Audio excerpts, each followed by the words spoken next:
السلام علیکم۔ کیسے ہیں آپ سب؟ امید ہے آپ سب لوگ خیریت سے ہوں گے۔ تو آج ہم آب حیات کی ایپیسوڈ 123 سٹارٹ کریں گے۔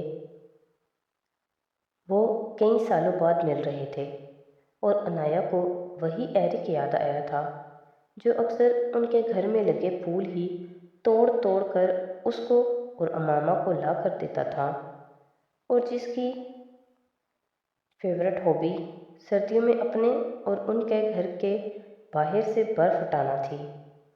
ہی از ہیئر! عبداللہ کی آواز اسے خیالوں سے باہر لے آئی تھی۔ وہ ریسٹورانٹ کے دروازے پر نمودار ہونے والے کسی شخص کو دیکھتے ہوئے کھڑا ہوا تھا۔ انایا نے گردن موڑ کر دیکھا۔ وہ احسن سعد سے اس کی پہلی ملاقات تھی۔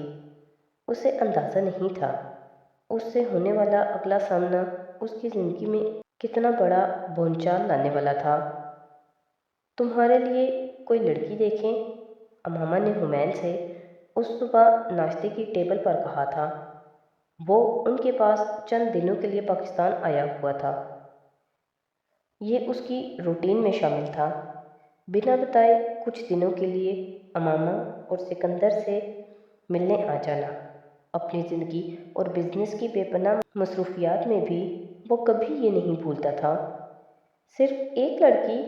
حمین نے بڑی سنجیدگی سے امامہ سے کہا، جو اس کی پلیٹ میں کچھ اور آملیٹ ڈال رہی تھی۔ وہ پچھلے کچھ عرصے سے ہر بار اس کے پاکستان آنے پر اسے شادی کے حوالے سے کچھ نہ کچھ کہتی رہتی تھی۔ وہ ہنس کر ایک کان سے سن کر دوسرے کان سے نکال دیتا تھا، میں سیریس ہوں، مذاق کے موڈ میں نہیں ہوں۔ امامہ نے گھورا تھا اسے۔ باقی دنوں میں سے ہر ایک آزاد پھر رہا تھا، تو میں نے کیا گناہ کیا ہے؟ حمین نے اس سے کہا تھا۔ جبرائیل کے پاس ابھی شادی کے لیے وقت نہیں، انایا کی تو ریزیڈنسی مکمل ہوتے ہی کر دوں گی رئیسہ، اور تمہارے لیے اب تلاش شروع کرتی ہوں۔ امامہ نے اپنے لیے کپ میں چائے ڈالتے ہوئے کہا، you should do something more productive. Hameen نے اسے چھیڑا۔ مثلاً؟ اس نے جواباً بڑی سنجیدگی سے اس سے پوچھا۔ ڈھونڈتا ہوں آپ کے لیے کوئی پروڈکٹیو کام۔ حمین نے آملیٹ کا آخری ٹکڑا منہ میں ڈالتے ہوئے کہا، یہاں کرنے کے لیے کچھ بھی نہیں ہے، اور اس عمر میں نئے سرے سے کوئی ایکٹیویٹی ڈھونڈنا مشکل ہوتا ہے۔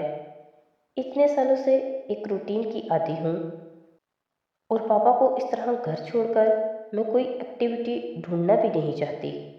امامہ نے اس سے بڑی سنجیدگی سے کہا، یوں جیسے اسے خدشہ ہو وہ واقعی اس کے لیے کوئی ایکٹیویٹی ڈھونڈنے نہ چل پڑے۔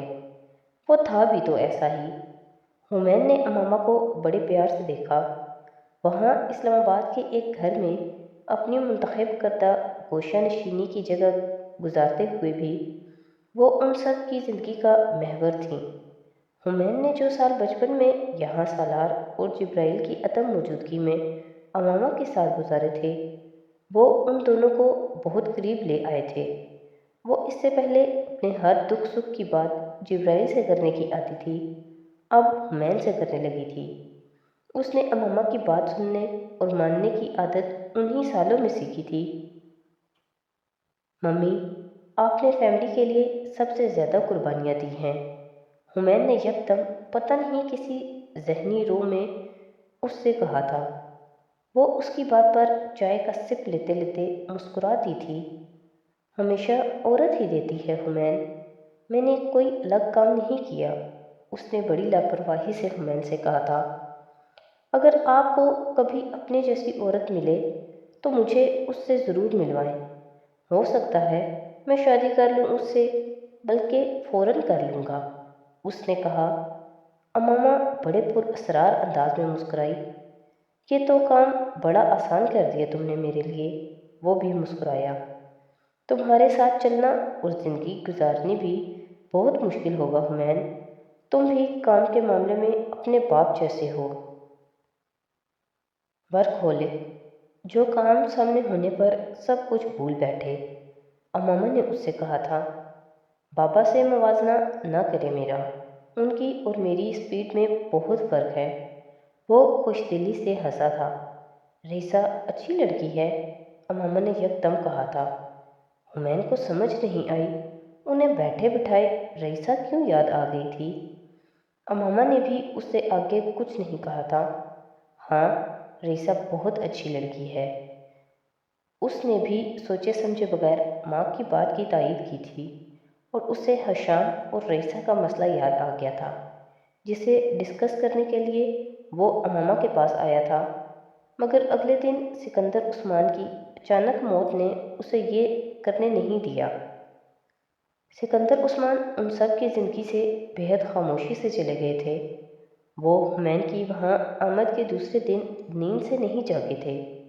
اس وقت اس گھر پر صرف امامہ اور حمین ہی تھے۔ طیبہ امریکہ میں تھی۔ اس رات حمین سکندر عثمان کے پاس بہت دیر تک بیٹھا رہا تھا، ہمیشہ کی طرح۔ وہ جب بھی یہاں آتا تھا امامہ اور ان کے لیے ہی آتا تھا۔ سکندر عثمان سے وہ سالار کے دوسرے بچوں کی نسبت زیادہ انسیت رکھتا تھا، اور ایسا ہی انس سکندر عثمان بھی اس سے رکھتے تھے۔ الزائمر کی اس ایڈوانس سٹیج پر بھی حمین کے سامنے آنے پر ان کی آنکھیں چمکتی تھیں، یا کم از کم دوسروں کو لگتی تھیں۔ کچھ بھی بول نہ سکنے کے باوجود وہ اسے دیکھتے رہتے تھے، اور وہ دادا کا ہاتھ پکڑے ان کے پاس بیٹھا رہتا تھا۔ ان سے خود ہی بات چیت کی کوشش کرتا رہتا تھا، خود سوال کرتا، خود جواب دیتا، جیسے بچپن میں کرتا تھا، اور ویسے ہی باتیں جو بچپن میں ہوتی تھیں۔ اور تب سکندر عثمان ان کے جواب دیا کرتے تھے۔ دادا بتائیں، شتر مرغ کی کتنی ٹانگیں ہوتی ہیں؟ وہ ان کے ساتھ واک کرتے کرتے یکدم ان سے پوچھتا۔ سکندر عثمان الجھتے، شتر مرغ کی تصویر ذہن میں لانے کی کوشش کرتے، پھر ہار مانتے۔ مرغ کی دو ہوں گی تو شتر مرغ کی بھی دو ہی ہوں گی دادا۔ یہ تو سوچے بغیر بتا دینے والا جواب تھا۔ سکندر عثمان اس کی باتوں پر سر ہلانے لگتے۔ سکندر عثمان کی یادداشت کے دیوں کو حمین سکندر نے اپنے سامنے ایک ایک کر کے بجھتے دیکھا تھا، اور ایک بچے کے طور پر الزائمر کو نہ سمجھنے کے باوجود اس نے اپنے دادا کے ساتھ مل کر ان دیوں کی روشنی کو بجھانے کی بے پناہ کوشش کی تھی۔ وہ کسی بھی چیز کا نام بھول جانے پر انہیں تسلی دے دیا کرتا تھا کہ یہ نارمل بات ہے، اور بھولنا تو اچھا ہوتا ہے، اسی لیے وہ بھی بہت ساری چیزیں بھولتا ہے۔ وہ بچے کی لاجک تھی اور بڑے کے سامنے لنگڑی تھی، مگر سکندر عثمان کو اس عمر میں اس بیماری سے لڑتے ہوئے ویسے ہی لاجک چاہیے تھی جو انہیں یہ یقین دلا دیتی کہ وہ ٹھیک تھے، سب کچھ نارمل تھا۔ حمین ان کی بیماری کے بڑھتے جانے پر آہستہ آہستہ کر کے ان کے کمرے کی ہر چیز پر اس چیز کا نام کاغذ کی چٹوں پر لکھ کر چسپاں کر دیا کرتا تھا، تاکہ دادا کچھ نہ بھولیں۔ وہ جس چیز کو دیکھیں اس کا نام یاد کرنے کے لیے انہیں تردد نہ کرنا پڑے۔ وہ چٹیں سینکڑوں کی تعداد میں تھیں، اور اس کمرے میں آنے والے ہر شخص کو ایک بار سکندر عثمان کے ساتھ اس بیماری سے لڑنے والے اس دوسرے شخص کے بارے میں سوچنے پر بھی مجبور کر دیتا۔ اور حمین نے اس بیماری کے سامنے پہلی بار اس دن ہار مانی تھی جس دن سکندر عثمان اس کا نام بھول گئے تھے۔ وہ بے یقینی سے ان کا چہرہ دیکھتا رہا تھا۔ وہ آخر اس کا نام کیسے بھول گئے تھے؟ اس وجود کا جو 24 میں سے 12 گھنٹے ان کے ارد گرد منڈلاتا رہتا تھا۔ اس کے سامنے کھڑے سکندر عثمان کا نام یاد کرتے، اٹکتے، الجھتے، ہکلاتے، گڑ گڑاتے رہے، اور حمین ان کی جدوجہد اور بے بسی دیکھتا رہا۔ پھر وہ بڑی خاموشی سے سینٹر ٹیبل کے پاس گھٹنے ٹیک کر بیٹھا۔ وہاں پڑی ایک سٹک آن چٹ اس نے اٹھائی، اس پر اپنا نام لکھا، اور پھر اپنے ماتھے پر اسے چسپاں کرتے ہوئے وہ سکندر عثمان کے سامنے آ کر کھڑا ہو گیا۔ اس وقت وہ پھوٹ پھوٹ کر رونا چاہتا تھا، اور شاید زندگی میں پہلی بار، لیکن وہ نہیں رویا تھا۔ اس نے جیسے سکندر عثمان کے سامنے اس بات کو مذاق میں اڑانے کی کوشش کی تھی، لیکن وہ بات الزائمر سے جنگ کرتے اس شخص کے لیے مذاق نہیں تھی۔ وہ اس کے نام کے اسپیلنگ کرتے ہنس پڑے تھے اور پھر ہنستے ہنستے وہ وہیں کھڑے کھڑے اپنی مٹھیاں بھینجتے رونے لگے تھے، اور ان سے قد اور عمر میں چھوٹے حمین نے اپنی عمر سے بڑے اس بوڑھے شخص کو تھپکتے ہوئے تسلی دی تھی، جو اپنی نااہلی اور مجبوری پر نادم تھا، اور جو اپنے چہیتے ترین رشتے کا نام یاد رکھنے میں بھی قاصر تھا۔ ان کی اس بیماری نے حمین سکندر کو وقت سے پہلے میچور کر دیا تھا۔ جبرائیل نے سالار سکندر کی بیماری کو جھیلا تھا، حمین نے سکندر عثمان کی۔ وہ اسے اپنے ساتھ جوڑے رکھنے کے لیے اسے اپنی چیزیں دینا شروع ہو گئے تھے۔ دادا، you don't have to do it. Hameen جیسے سمجھ جاتا تھا کہ وہ بیٹر ڈیل کس شے کے لیے تھی۔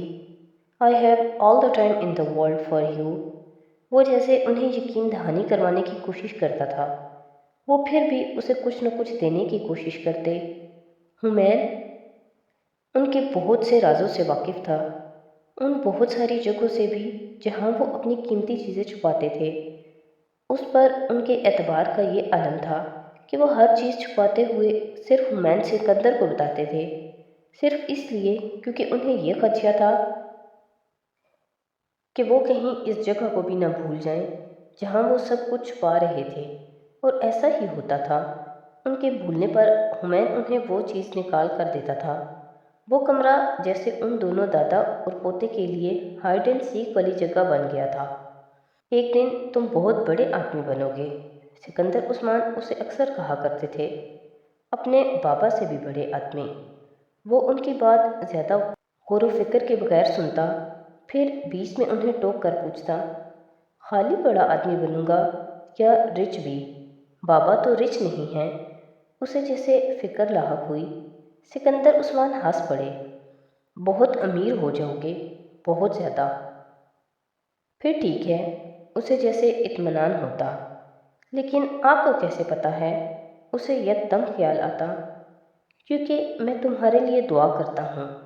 سکندر عثمان بڑھاپے کی اس لاٹھی کو دیکھتے جو ان کے سب سے عزیز بیٹے کا ان کے لیے تحفہ تھا۔ اوکے۔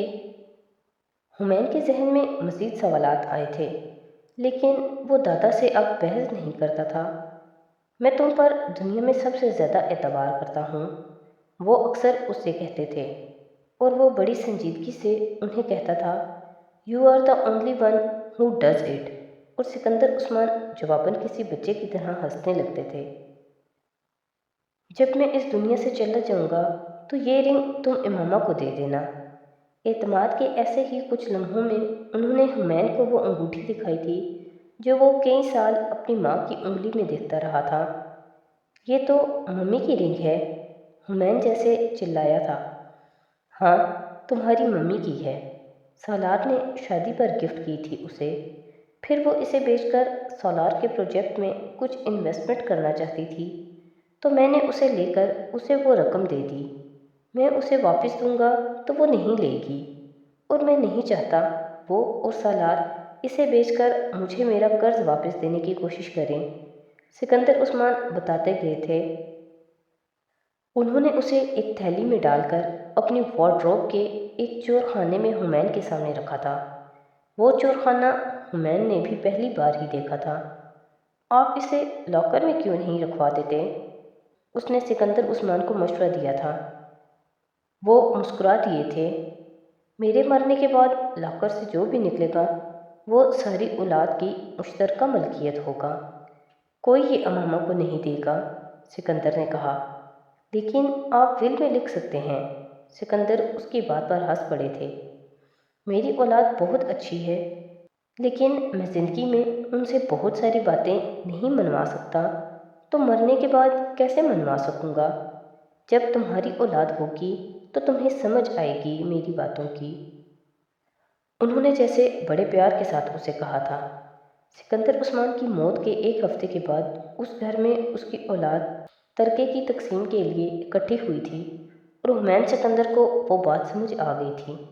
سکندر عثمان اپنی زندگی میں ہی سب کچھ تقسیم کر چکے تھے، انہوں نے اپنے پاس صرف چند چیزیں رکھی تھیں، جن میں وہ گھر بھی تھا، لیکن ان چند چیزوں کی ملکیت پر بھی سب میں کچھ اختلافات آئے تھے، اور یہ اختلافات بڑھ جاتے اگر سالار سکندر اور اس کا خاندان سکندر عثمان کی رہ جانے والے اثاثوں پر اپنے حصے کے حوالے سے کلیم کرتا۔ وہ ان کے خاندان کا مشترکہ فیصلہ تھا۔ سکندر عثمان کے بچنے والے اثاثوں میں سے سالار سکندر اور اس کے خاندان نے کچھ نہیں لیا تھا۔ البتہ سکندر عثمان کا وہ گھر ہمایوں سکندر نے خریدنے کی آفر کی تھی، کیونکہ طیبہ پہلے بھی زیادہ تر اپنے بیٹوں کے پاس بیرون ملک رہتی تھیں، اور وہ اب مستقل طور پر ان کے پاس رہنا چاہتی تھیں، اور ان کے وہاں سے شفٹ ہو جانے کے فیصلے کے بعد اس گھر کو ڈسپوز آف کرنے کا فیصلہ کیا گیا تھا، اور اس فیصلے کے دوران کسی نے امامہ کے بارے میں نہیں سوچا تھا، سالار سکندر اور اس کے اپنے بچوں کے علاوہ، جنہیں یہ احساس ہو رہا تھا کہ سکندر عثمان کے چلے جانے کے بعد اس کے گھر نہ رہنے سے ایک شخص ایک بار پھر دربدر ہونے والا تھا۔ ہمایوں نے اس گھر کو صرف امامہ کے لیے خریدا تھا، اور ان یادوں کے لیے جو ان سب کی اس گھر سے وابستہ تھیں، اور اس نے جس قیمت پر اسے خریدا تھا وہ مارکیٹ سے دگنی تھی۔ تو آج کی ایپیسوڈ یہیں پہ ختم کرتے ہیں، نیکسٹ ایپیسوڈ کے ساتھ کل پھر حاضر ہوں گے۔ تو اگر آپ کو میری ویڈیوز اچھی لگ رہی ہیں تو پلیز میری ویڈیوز کو لائک کریں، میرے چینل کو سبسکرائب کریں، اور اپنے فیملی اور فرینڈ کے ساتھ شیئر کریں۔ بہت شکریہ۔